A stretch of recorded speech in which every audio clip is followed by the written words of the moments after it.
Welcome to today's live Teaching Tuesday, another week where I will be talking with you all about your finances, ways that you can change your mindset so that you can build a foundation and achieve financial freedom. So for those of you who don't know me, my name is Tashieka. I am the founder and creator of JamaaWealth. And my goal is to educate women like you on how to take control of your money by building a foundation so you can invest and achieve financial freedom. The goal behind what I do is really so that you can understand that you are in control of your finances and you have the power to change and move it towards financial freedom and abundance. And that's what today's session is about. I'm going to talk to you about three things, and it was really inspired by a quote that I saw by Angela Davis. I'm going to read it to you. I have my notes here because I want to make sure I reach each of my points. But the quote was, "I am no longer accepting the things I cannot change. I am changing the things I cannot accept." And that really resonated with me because it reminded me of my journey when I decided to start paying off debt and building wealth. Because when you really think about it, a lot of times we tend to just accept that this is how things have always been. This is how my life, maybe this is how my life is supposed to be. But I want you to shift from that. I really want you to think about how you can really position yourself, position your mind to realize that you don't have to accept those things. You don't have to accept that debt is normal. You don't have to accept that you have to work 10 times as hard just to be successful. You don't have to accept that, you don't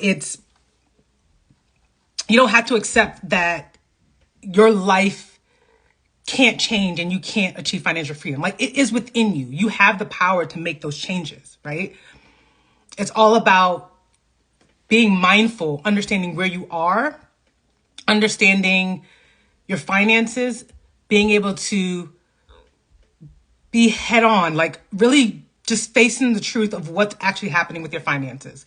So I'm going to talk about 3 points today and share with you. So the first thing that I want to point out is that a lot of times you might be thinking that you're in debt for a certain reason or that debt is normal.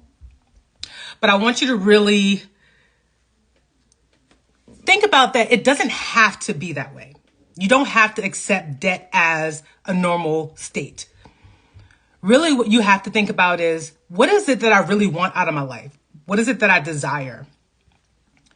And then take that step back to figure out what you can do to change your trajectory. Debt is not the end. Yes, you may have student loan, especially, as women of color, we probably have more student loans than any other demographic out there, but it's not the end. And part of what you can do is really taking a step back and looking at, what is my situation? And that's going to require you to really just take off the blindfold, list out your debt, and look at, what is it that I have, right? Once you face the music and you figure out this is the debt that I have, then you can take action, right? Because you understand where you are, you can now create a plan to move you forward to where you want to be. Now, I know for my situation, for the women that I've worked with, sometimes you might be thinking about your debt in a way that you think is worse than it actually is. And a lot of times what I found with working with women is, as they list out the debts and they really see like where they are currently, most of the time it's like, oh, I thought it was worse than that. So you see why it's important for you to really just take a second and look at, what are you dealing with? So my action for you for this particular point is, I want you to this week list out all your debts. Just list them out and figure out, how much do you have? Because that's the only way that you're going to be able to put a plan into place and figure out how you're going to shift your lifestyle to reach the goal that you want of achieving debt freedom. So point number 2 that I want you to also think about, not accepting it as it should be. So like I mentioned before, we often think, oh, we got to work 10 times harder just to, get half as much of, those of other demographics. Well, let me tell you, my wake up call moment was when I had my son back in 2021. and I was out for 3 months of maternity leave, came back to work. Now I'm still nursing. I'm still trying to manage being a new mom and, taking care of work. And one of the challenges is, you come back to work and they're just throwing you right back in there, right? But one of the things I had to learn is that it's important for you to set boundaries for yourself. Yes, you're working. Yes, they're paying you an income, but that doesn't mean that you have to work yourself to the bone. So part of that is understanding that it's okay to rest. It's okay to take time for yourself. And what I found is that when you actually take time to manage your finances and understand where you are and put your money to work in a way that it's building for you, then it'll alleviate some of that pressure for you having to feel like you have to work 10 times harder, right? It's not when you really understand like how money works, and when you really understand how you can put it to work for you, then you'll realize that I don't have to exhaust all of my time and energy into this job that's not paying me enough, that's not valuing my time, that's overworking me. And then you're getting frustrated because you don't feel like you're getting paid enough. But it's up to you to establish those boundaries. And you may feel comfortable establishing them. Not you may. I know you will feel comfortable establishing those boundaries once you understand that your finances has a big part of why you feel stressed out and feel the need that you need to work 10 times harder just to be successful, to be able to get that raise and promotion. Now, I'm not saying not to work hard to get the promotion, but you don't need to work yourself to the bone. And what I realized in that situation, when I came back from maternity leave and I put those boundaries in place and said, all right, I'm working, I'm going to get off at 5 o'clock, and whatever is there, I'm, left over, I'm going to get it the next day.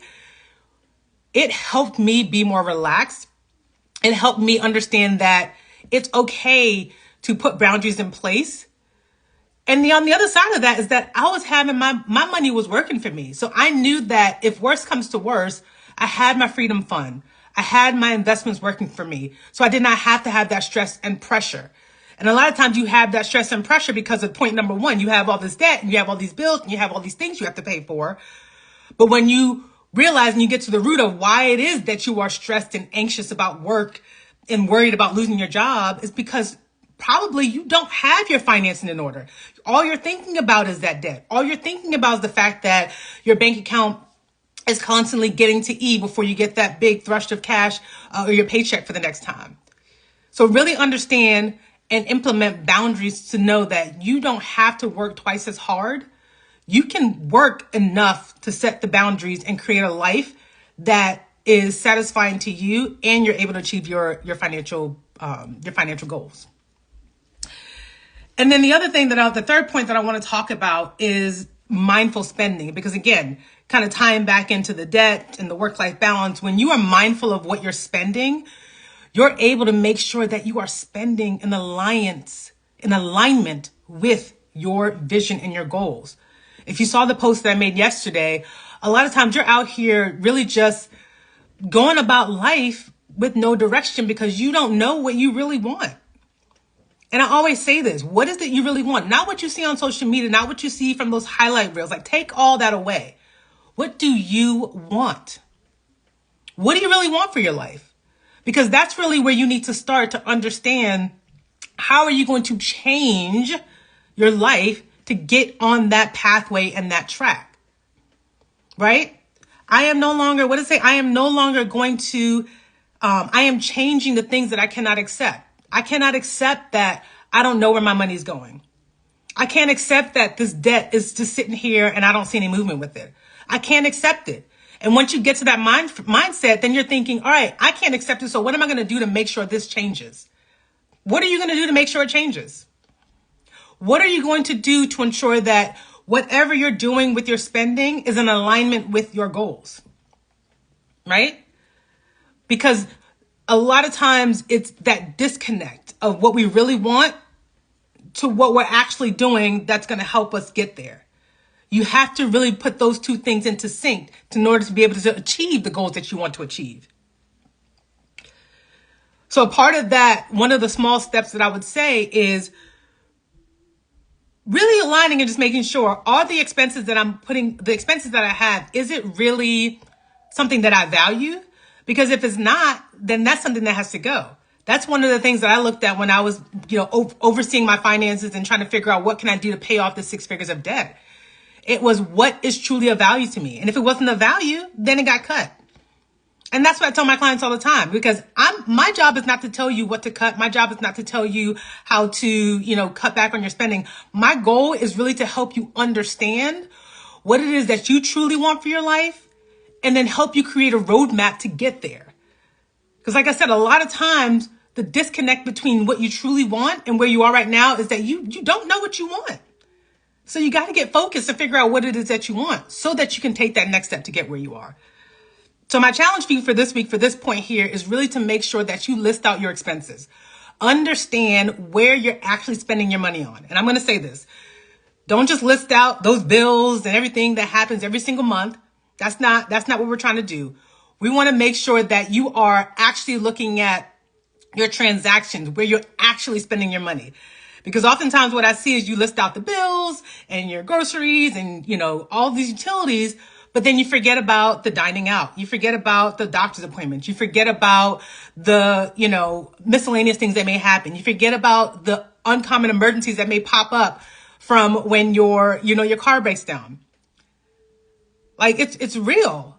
Like on Friday, I got a text from one of my clients, and luckily I've been working with her for, about 3 months now, to where she was so in a state of like anxiety of not having enough funds to cover these emergencies. And that's one of the things that we've been working on, is how she can save money on autopilot and be able to save for those unexpected expenses while still attacking her debt and paying it down.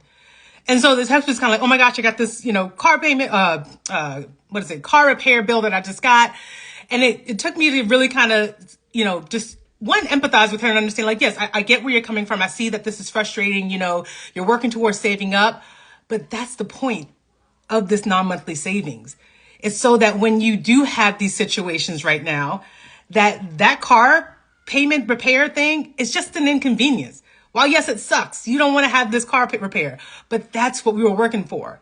And her response to me was, well, before this would have like derailed my finances. And I'm like, but gratefully enough, you are now on a track to where you're saving, that this is really now just an inconvenience. And that's really what you have to do, is just really set your finances up in a way that these little small things that pop up, it's like, oh man, it sucks. But you know what? I'm gonna roll with it, right? We're gonna roll with it. That's just how we have to do it. We know that life is gonna be lifing. So we can plan for those fixed expenses. We can manage our variable expenses, but we also have to prepare for those things that life is going to throw at us, right? We can't just blindly go through and think that, oh, as long as my expenses are paid and, I manage my variable expenses, that these things that life is going to throw at us is just going to, is going to work itself out. Because honestly, that's how you get into debt. When you're not planning for the things that may pop up, that's what's going to cause you to get into debt most of the time. People don't plan to get into debt. And while, yes, I know there, sometimes we're overspending, but a lot of times it's really the lack of proper planning, right? So you have to know how to plan. So that's my challenge for you this week, is really to look at, number one, the 3 points that I talked about are things that you can choose that I'm not going to accept this anymore. Don't accept that debt is normal. If you're really wanting to change your life, accept that I'm in control. I can make a plan and I can change that. Don't accept that you have to work 10 times as hard just to be successful and get the things in life. Yes, it's important to work hard. Yes, it's important to put in the effort to get the things that you want to get done. But don't let that job work you to the bone, and not pay you what you're worth. Know and know what you're worth and negotiate what you're worth. And if this company is not willing to pay you what you're worth, then you have the opportunity to change that and go out there and find somewhere that is going to pay you what you're worth. Or you can create an opportunity for yourself and figure out what are your skills that you have that people will pay you for. And then the third thing is understanding what it is that you want and making sure that you're aligning your spending towards that particular goal. So I hope this helps. If you have any questions on this, I really want you to understand that we don't have to accept things as they are, and that, oh, I can't control it. That's just how my life is going to be. Or that's how, my life has always been. That's how my family is. No one in my family is wealthy. Because if you think like that, you're not going to be able to make that needle move. You really have to be like, you know what? I don't accept this. I mean, that's what I did. I was like, I don't accept that I am working and all I'm doing is working to pay bills and debt. I don't accept it. I want something different. And it's like, once that mindset shift happened, it's like, now, all right, we're going to do this. We're working towards building wealth and we're going to make this happen. So I hope this helped. If you have any questions, again, like I always say, feel free to reach out. Really start living the life that you want in accordance with your vision and what you want for your life. So I hope you guys enjoyed this Teaching Tuesday. Let me know what topics you want me to talk about in the coming weeks. And be sure to join me tonight. I am going live with Linda Vincent from She Motivates to talk about embracing your potential and building the life that you want. All right, talk to y'all later. Peace.